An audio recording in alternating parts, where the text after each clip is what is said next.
Every marriage has strengths and weaknesses. There are things that a spouse will do well, and then there will be things that they do not do well. And in order to have vulnerable conversations about your strengths and your weaknesses, and the weaknesses are the hard part for us to talk about with each other, well, in order to be in that place to have those conversations, you really have to have an otherworldly lack of self-interest. Like Christ, more interested in the other person than yourself. In this marriage devotion, I want to talk about getting to that place to where you can talk about both your strengths and your weaknesses within your relationship.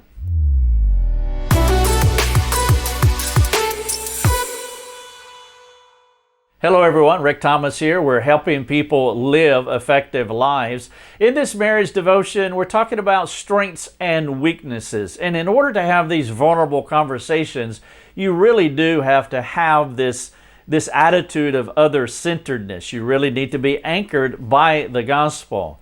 One of the statements I like to make to talk about what it means to be anchored by the gospel is that you have nothing to fear, you have nothing to defend, you have nothing to lose, and you have nothing to hide. And so in this devotion, I trust that you can get to that place of gospel centrality so that you have nothing to fear, nothing to defend, nothing to lose, and nothing to hide. And if you are in that place, then you should be able to talk about not just the strengths of each other, but also talk about your weaknesses as well. The verse that I'm thinking about as far as being other-centered is Philippians 2:3. Paul said in this verse, a very short sentence, "Do nothing from rivalry or conceit, but in humility count others as more significant than yourselves." Now, Jesus was obviously the best example of this. He was so secure, or he is so secure in his relationship with you and his relationship with me, that he can receive our junk, he can receive our criticisms, he can receive our disappointments, and he does this with grace. Christ provides us a very wide berth to be able to share all of our thoughts with him. Not just the positive thoughts that we have, but all of those other darker thoughts as well. And that is the example, that's the other-centered example that we want to have in our relationships so that we can not only share these things with each other, but also to receive them as well. Jesus permits us to do these things with him because he is for us, which he has dramatically proved by taking our place on the cross. Now, I am not suggesting that you be angry with God. I'm not suggesting that you just share your frustration with no social filter.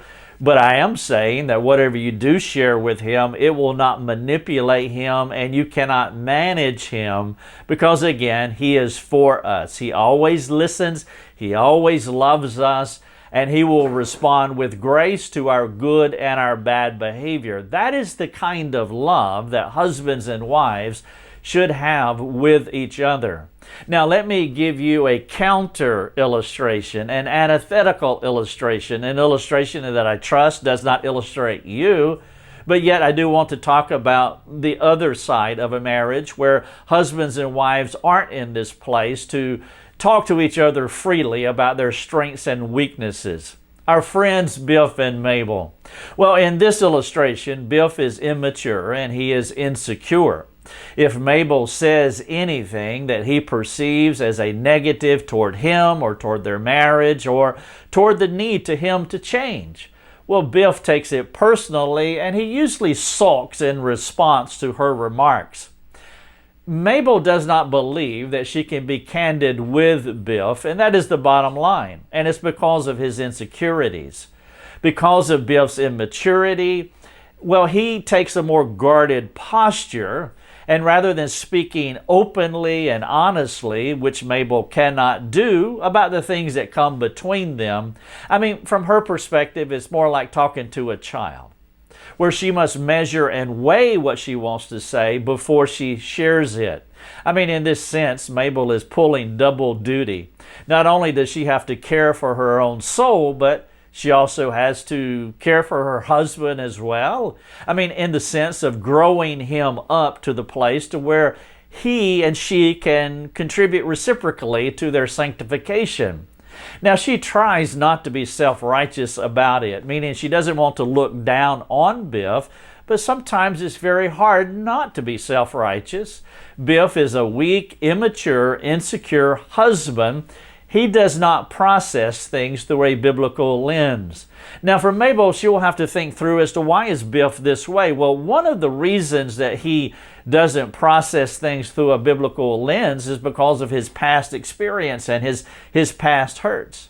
You see, Biff was reared by a dad who was mean and condemning and very angry all the time, and that is a very powerful shaping influence in Biff's life. And so he has brought that former manner of life into his Christian experience, which makes Biff a tedious man, which weighs heavy on Mabel's soul. Sometimes she grows weary being around him because of his deep insecurity. There is an ongoing and seemingly unresolvable inequitableness in their relationship. It's kind of similar to a college student married to an 8th grader. Biff is so different from Christ. He esteems himself more than he esteems his wife, which means it disables him from being Christ to her, and that's the inequitableness in their relationship. And so in this marriage devotion, I'm talking about strengths and weaknesses and getting to that place in your marriage to where you can have both of those conversations. You see, all Christians carry baggage from their old person into their new creation that Christ is making. In most marriages, there is an inequitableness in how two partners are growing up in Christ, which makes sense because each Christian is unique, never in the same place as other Christians, even with the person that you are married. And so it would be a monumental mistake to expect your spouse to be like you. And that's why you want to be able to talk about the strengths and weaknesses with each other. Now, with that in mind, I want to ask you 2 questions. Question number 1, in what ways are you different from your spouse? Now, I would love for you to pause the tape, to pause the video and just reflect upon this question. Maybe you can just jot down the ways that you are different from your spouse. Do you have those things in your mind? Have you thought about a few things? Now, here's question number 2. Did you answer the question by highlighting your strengths and your spouse's weaknesses first? Or when I ask you the question, in what ways are you different from your spouse, did you think about your spouse's strengths and your shortcomings first? It is important that you really give thought to what I just asked you. Because my first question was, when you think about your spouse and the differences, what are those differences? If you started with your strengths and your spouse's weaknesses, you really started at the wrong place. A humble person who truly esteems the other person more, and they have the log affixed in their eye and the speck in their spouse's eye. When you hear the question, what are strengths and weaknesses in your marriage as it pertains to your spouse, you should start with their strengths and your weaknesses. If you thought about your strengths first, you might not have that otherworldly lack of self-interest like what Christ has. And the danger is that you could be thinking more about where you get it right and where your spouse gets it wrong.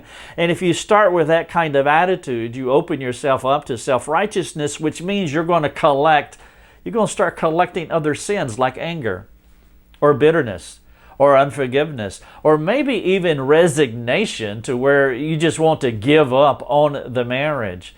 Now that will sabotage any redemptive progress that you could make with your spouse.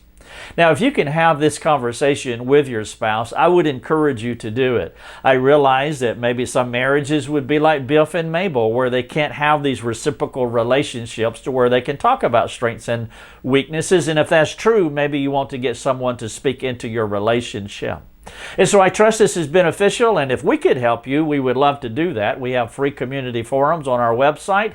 You can come and ask us questions to give some advice to how you can get to that equal place to where you can talk about both your strengths and your weaknesses in the marriage.